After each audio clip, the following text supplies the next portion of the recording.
Hi guys, welcome back to my YouTube channel. And anyway, today the topic that I'm planning to talk about is limerence.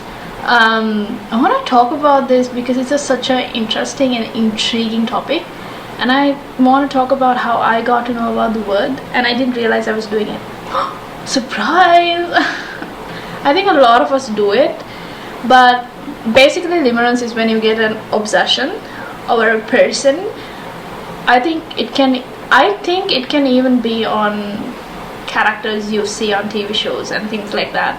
I'm completely going to base this video off of my knowledge, not really on any definitions, like strict definitions. I feel like that's already provided for, so I want to make it a different thing, and I want this to be like a safe space to talk about it, because a lot of us experience it. So before we begin, if you're someone who is not aware of it, and you might be doing it, right? It's like this obsession you get with a person, but the entire thing with limerence is it's very hard to define as to whether it's a crush or really limerence, right?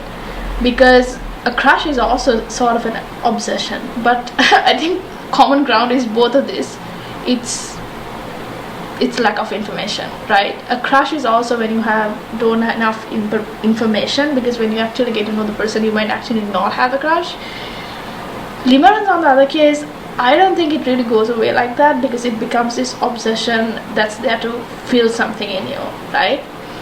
And I really think this is something to do with addiction, because I think if you see someone who's addicted to anything, you can't judge the person, because addiction comes from problems people have because of pain.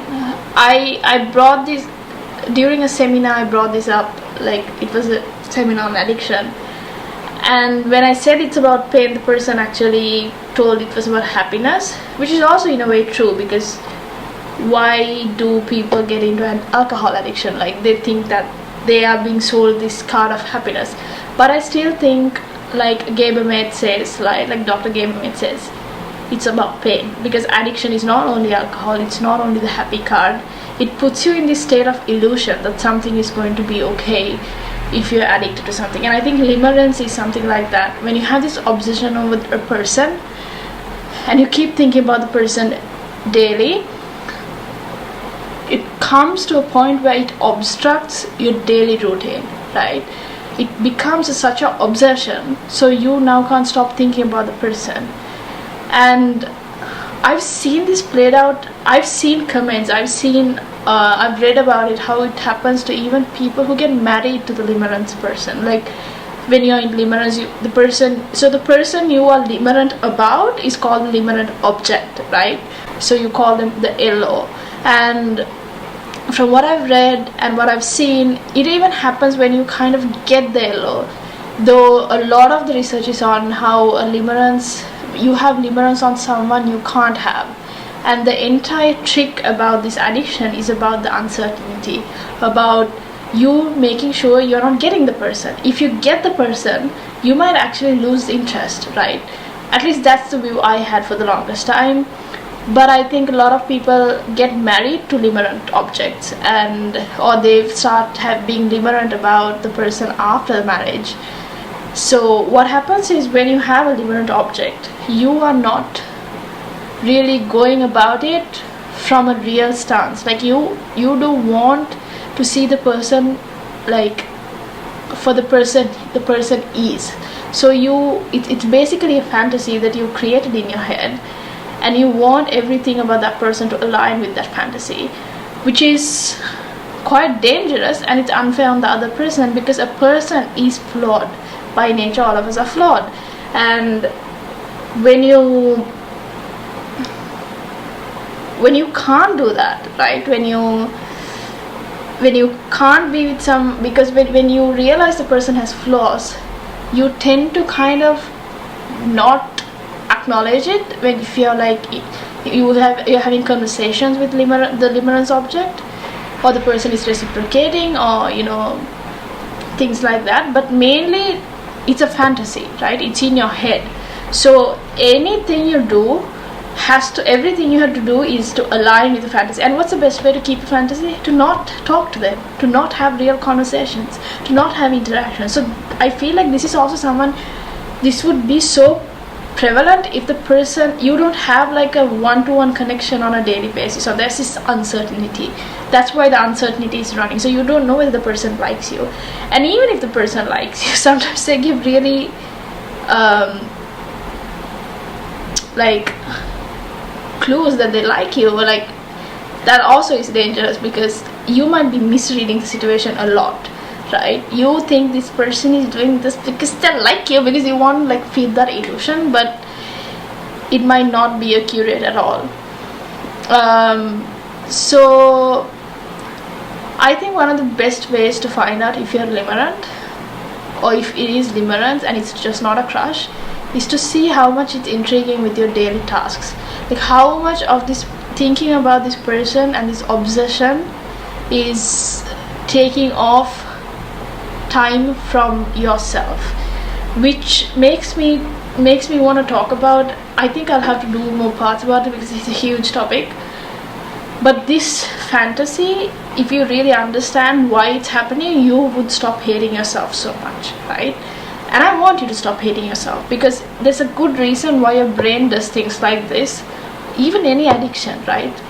But I feel like when you're in limerence, and because there's no information about it, we tend to like hate ourselves more compared to like forgiving someone with an alcohol addiction or a smoking addiction. The person still have a lot of self-hate for that inside, for doing that, but it's still something you talk about, right?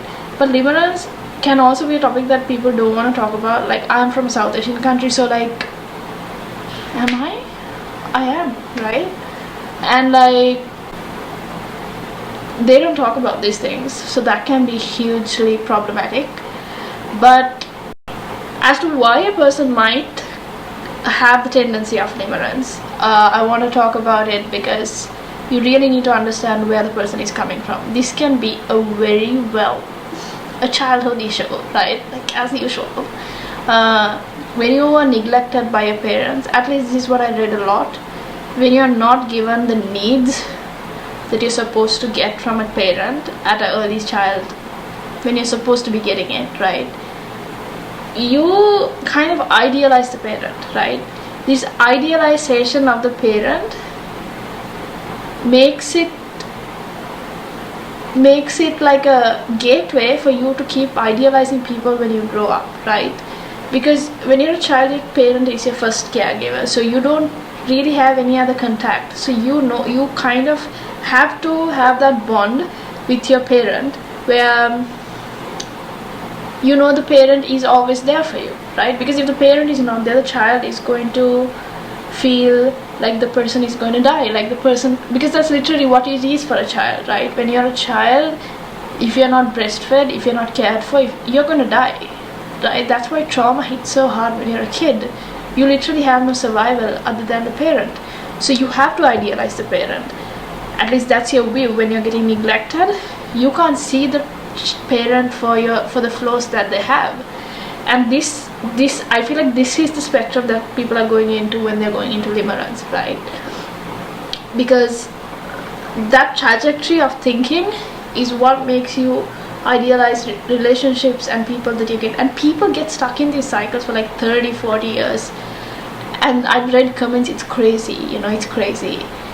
Anyway, I'll do another part about the whole childhood part, and talk a bit in depth about it, and tell you some suggestions that works as to what you can try. I still don't think like there's like a one-on-one cure. There's a lot of research that's coming up on this, and anyway, I'll be making more videos about it. And I'm also planning to make a video in Sinhala, because I feel like it's a topic that needs more content on. So I hope you guys will subscribe to my channel and like my video. So yeah, let me know if there are any topics you want me to talk about, and then I'll have to research it, and if I know about it, I'll talk about it. I actually want the channel to be raw.